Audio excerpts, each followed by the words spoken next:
Alors les variables c'est bien sympa, mais le problème qu'il y a c'est que dans la plupart des cas, voire dans la majorité des cas, on sera obligé de venir enregistrer un certain nombre de valeurs.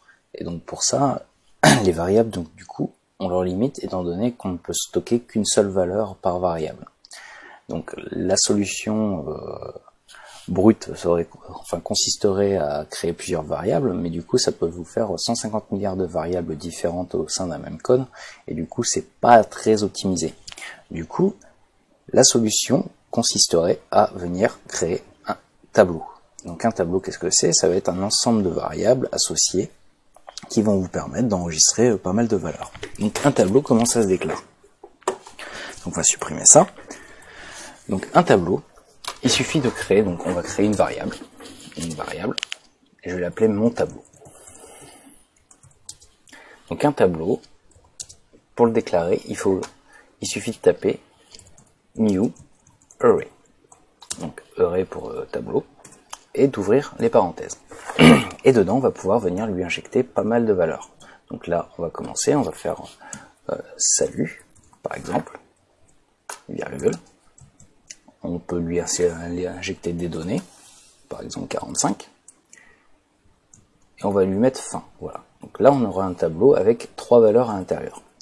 Donc comment on fait maintenant pour venir récupérer ces valeurs dans le tableau? Donc en fait, c'est assez simple. Donc on va faire, par exemple, si je veux afficher toutes les valeurs de mon tableau, je vais faire alerte, entre parenthèses, par exemple, et je vais faire mon tableau.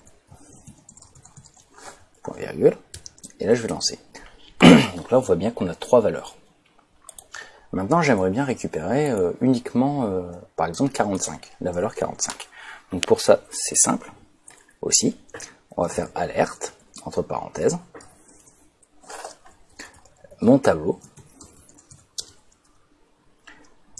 entre crochets, 1, point virgule. Et du coup, on a bien récupéré 45. Alors, là, vous allez vous dire, ouais, mais pourquoi on met 1 alors que la première valeur, c'est salut? Du coup, en fait, le tableau commence son incrémentation à 0. Donc, en fait, la valeur salut correspond à la valeur 0. À la valeur 0 de notre tableau. Donc là, si on a bien salut. Il existe aussi une autre méthode pour venir déterminer, écrire un tableau. Donc en fait, là c'est la méthode sur une ligne, mais par contre, du coup, on pourrait très bien également l'écrire sur une autre forme, et du coup, ça serait, par exemple, comme ça. Voir mon tableau. Donc je vais écrire exactement la même chose, sauf que je vais l'écrire de manière plus visible. Donc new array, entre parenthèses. Hop là, point virgule. Et là, je vais venir à la ligne. Hop. Et là, je vais lui dire, voilà, donc, j'incrémente, salut, virgule, je passe à la ligne, 45, virgule, et fin. Donc là, les deux écritures sont exactement identiques, ça fera exactement la même chose, sauf que cette façon d'écrire est beaucoup plus simple et beaucoup plus lisible, parce que du coup chaque entrée correspond à une seule ligne, et du coup ça sera plus simple de s'y retrouver et puis de remplir le tableau à la suite. Ensuite on peut très bien aussi redéfinir donc une entrée du tableau, par exemple, si jamais j'avais envie de changer ma valeur 45 et que je voulais la remplacer par exemple un texte. Donc là je tape mon tableau, je cible ma valeur, donc là c'est la valeur 1 pour 45, et je lui dis égal. Et là je veux changer par j'ai redéfini mon entrée dans le tableau. Hop là, point virgule. Donc maintenant si je fais un alerte de mon tableau en entier, point virgule, et que je lance, voilà, donc là on a encore l'alerte qui nous affiche salut. Par contre derrière, voilà, là le 45 a disparu, et du coup j'ai bien redéfini donc le 45 par j'ai redéfini mon entrée dans le tableau. Donc il y a encore autre chose qui pourrait se passer, c'est, admettons, j'ai envie de de remplir mon tableau, mais par contre, j'ai envie de créer, admettons ça, je vais prendre ça, et je veux que mon entrée j'ai redéfini mon entrée dans le tableau, ça soit l'entrée par exemple 99. Qu'est-ce qui va se passer? Commande R, donc là salut. Par contre, du coup là on se retrouve avec 150 milliards de virgules. Donc pourquoi? Parce qu'en fait, donc on lui a dit que mon tableau, l'entrée 99, était j'ai redéfini mon entrée dans le tableau. Donc du coup c'est l'entrée 100, celle-là. Par contre du coup, le script va pas comprendre. Enfin, il est obligé de passer de la valeur 3, qui est ici.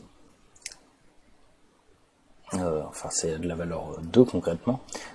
Il est obligé de passer de la valeur 2 à la valeur 99 qui est ici. Donc du coup il va créer tout le reste en entrée vide dans le tableau.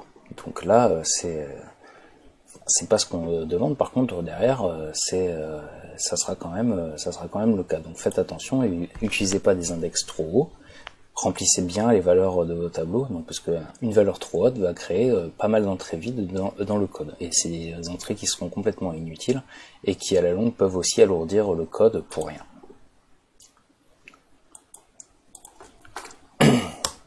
Donc là, de toute façon, on peut le vérifier. On peut vérifier combien il y a d'entrées dans ce tableau. Hein. C'est assez simple aussi. Donc là, on va faire encore un alerte entre parenthèses, et je vais faire voilà le nombre d'entrées dans mon tableau et deux points. Je fais un espace, hop, plus mon tableau point length. Plus, hop, entrée, point virgule. Là je vais supprimer ces deux là, et je vais faire un command R, voilà. Donc là on a bien 100 entrées dans le tableau. Donc vous avez vu que j'ai utilisé un petit plus ici.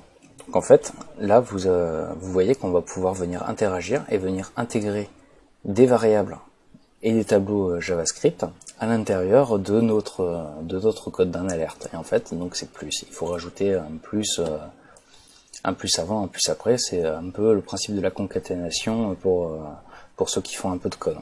Et le length, là, ça correspond à longueur en anglais, et du coup qui va vous permettre de trouver la longueur de votre tableau ici.